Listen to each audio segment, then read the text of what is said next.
This is probably one of the most horrific cases that I and my team have been involved in, and it's to credit to everyone involved with the commitment and professionalism they showed to secure justice for Bernard and Angelica.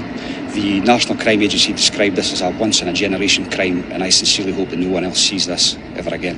在苏格兰邓迪市特鲁恩大道21号，一栋看似寻常的住宅里，厨房的地板下埋藏着一个用混凝土和谎言封存的秘密。那里躺着一位满怀希望的年轻母亲和她年幼的女儿，他们的苏格兰周末之旅终点竟是这片冰冷的地下。大家好，我是小小，欢迎来到24探案。2021年3月初，英国布里斯托的春寒料峭，莱克斯顿伯克站在金斯伍德一栋简陋公寓前，手中攥着一张未被取走的便条，内心焦躁不安。他的前妻贝尼琳·伯克和女儿杰丽卡已失踪数日，连同另一名7岁女孩简多。贝尼琳的手机无人接听，社交媒体停滞，家中空无一人。莱克斯顿回忆起他那娇小的身影 1.37 米 36公斤，总是带着温暖的微笑。他无法想象这个勤奋充满爱心的女人会突然抛下一切。贝尼琳1995年11月生于菲律宾一个普通家庭，父亲本尼迪克托，姐姐谢拉，弟弟奥斯卡都视他为家中支柱。谢拉曾说，我不知道有谁会不喜欢他。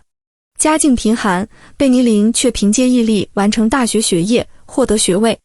他从事看护工作，兼职网上销售汽车吸尘器，补贴家用。弟弟奥斯卡回忆，他小时候曾护着他免受欺凌，总是让家人感到温暖。他的梦想是为家人创造更好生活，这驱使他远赴英国。2015年，20岁的贝尼琳通过交友网站结识了英国人莱克斯顿。2018年，他们在菲律宾萨马岛结婚，1个月后迎来女儿杰丽卡。2019年，贝尼琳带着1岁的杰丽卡随莱克斯顿移居布里斯托，憧憬新生活。然而，婚姻很快破裂。2019年底，他带着杰丽卡搬到金斯伍德一间紧急安置公寓，独自抚养女儿。他告诉谢拉，独自生活让他感到自由。他在养老院做兼职，继续在线销售商品，定期寄钱回菲律宾。每天，他通过视频通话与家人分享生活，笑容从未褪色。在金斯伍德，贝尼琳加入了巴斯妈妈群，结识了许多热心母亲。维基惠普回忆，贝尼琳是最甜美的人，杰丽卡则充满活力。尽管生活艰辛，贝尼琳对未来充满希望，渴望真爱与稳定。他在交友网站菲律宾丘比特上寻找陪伴。2021年初结识了50岁的安德鲁·伊尼斯。伊尼斯自称是邓迪的软件开发者，承诺带他游览苏格兰。他带着杰丽卡和简多计划一个短暂的周末之旅。然而，自2月20日起，他与家人失联。谢拉的直觉告诉他，妹妹出事了。2021年3月5日，邓迪特鲁恩大道21号，一栋不起眼的住宅前，警车悄然停靠。埃文和萨默塞特警方追踪到一辆可疑车辆，从布里斯托开往邓迪，司机是安德鲁·伊尼斯。莱克斯顿报案后，警方发现贝尼琳最后一次联系家人是在2月19日，分享他在邓迪游览的视频。监控显示，2月18日，伊尼斯驱车440英里接走贝尼琳、杰丽卡和简多。苏格兰警方决定登门调查。下午3点20分，警员敲响伊尼斯的家门。他紧掠开房门，声称因疫情隔离且女儿刚洗完澡，拒绝入内。警员透过门缝瞥见一名女孩，衣着整齐，与伊尼斯的说辞不符。坚持进入后，警员发现屋内一片狼藉，厨房设备被拆，锅具散落楼梯，地板4缸翻新。女孩自称简多，否认伊尼斯是她父亲。面对质问，伊尼斯起初坚称已将贝尼琳和杰丽卡送至格拉斯哥一咖啡馆，与一陌生男子会面。但警员不信，他突然冷漠地说，我杀了他，他在地板下。我们吵架了，我杀了他。当被问及杰丽卡，他回答，和他妈妈一起在地板下，我照顾不了孩子，他在尖叫。伊尼斯被立即逮捕，简多被带至安全处。3月6日，他被控谋杀贝尼琳和杰丽卡。警方召集法医、人类学家、考古学家和地质学家，历时2周，于3月19日在厨房地板下约3英尺处发现2具尸体，分别裹在垃圾袋、防水布和毯子中。法医确认，贝尼林死于头部重伤和胸部刀伤引起的内出血，死亡时间约为2月23日。杰丽卡死于窒息，死亡时间约为2月26日。DNA 证据表明，伊尼斯与杰丽卡及简多存在接触。调查深入，警方发现伊尼斯的预谋痕迹。2月15日，他搜索了滤访用途和地板下储物空间。2月23日，他购买了锤子、砾石和水泥，次日租用垃圾箱。他对谢拉谎称贝尼林在格拉斯哥，甚至发送旧视频误导。简多的证词透露更多细节，他多次遭到伊尼斯的控制与伤害，事后给他少量钱币，称是工作报酬。他试图跟随他外出，以寻找逃脱机会，但因恐惧未能成功。安德鲁·伊尼斯，52岁，出生于1970年6月德国一军事基地，24岁时搬到苏格兰邓迪。他曾在阿伯丁大学就读，后在游戏公司 DMA Design 做软件开发者。外表孤僻，邻居形容他难以接近。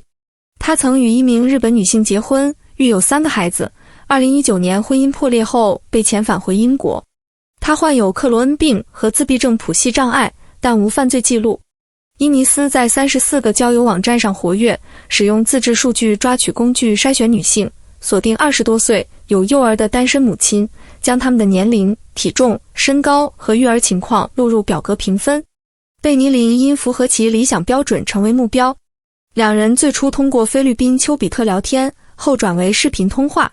他曾要求贝尼林发送性感照片，被拒，还提出让他到邓迪担任社区关系经理，月薪1000英镑。贝尼林表示更愿留在布里斯托。心理评估显示，伊尼斯对前妻和前伴侣怀有强烈怨恨。贝尼林的外貌可能触发了他的情绪失控。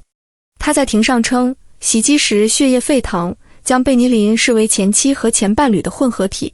这些扭曲的心理动机逐渐在审判中浮出水面。You murdered an innocent woman and her 2-year-old daughter in a situation where they had trusted you and travelled with you from Bristol to your home in Dundee. These are amongst the very worst crimes which have come before the High Court of Justiciary. Considering the whole circumstances, the punishment part on the 2 charges of murder will be one of 36 years, backdated to 8th March 2021. This does not mean that this is a sentence of 36 years. You are sentenced to life imprisonment, and you will serve at least 36 years before you can be considered for release on parole. It will be for the parole board to determine whether you will ultimately be released, and they will consider the safety of the public in reaching that decision. 2023年1月31日，爱丁堡高等法院开庭，法官洛德·贝克特 Lord Beckett 主持。贝尼林的家人从菲律宾赶来，莱克斯顿亦到场。伊尼斯承认杀死贝尼林和杰丽卡，但否认谋杀，辩称责任减轻，理由包括自闭症、克罗恩病及类固醇药物引发的精神病。他的辩护反复变化，先称贝尼林持寿司刀攻击，他自卫反击，后称幻听只是他伤害他，最终称贝尼林貌似前妻，引发末日般愤怒。关于杰丽卡，他称他跑向变压器可能爆炸，他为阻止他而窒息他。检方证据粉碎了他的辩护。监控显示他购买凶器，法医报告确认贝尼林无自卫伤痕，简多的证词详述暴行。他回忆目睹伊尼斯用锤子击打贝尼林，杰丽卡被杀时他们在玩捉迷藏。他试图报警，但因恐惧未果，令人心碎地说，我本该救他们，但我不知道发生了什么。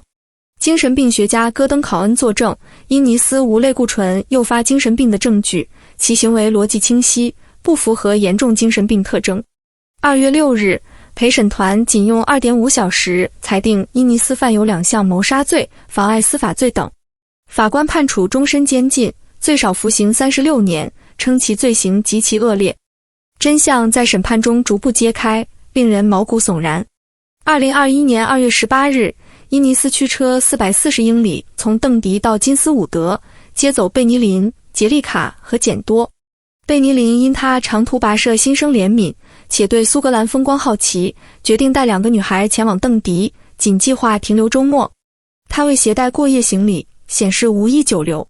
2月19日，他们游览了坎珀当公园和 V&A 邓迪博物馆。贝尼林与谢拉视频通话，分享见闻，一切看似平静。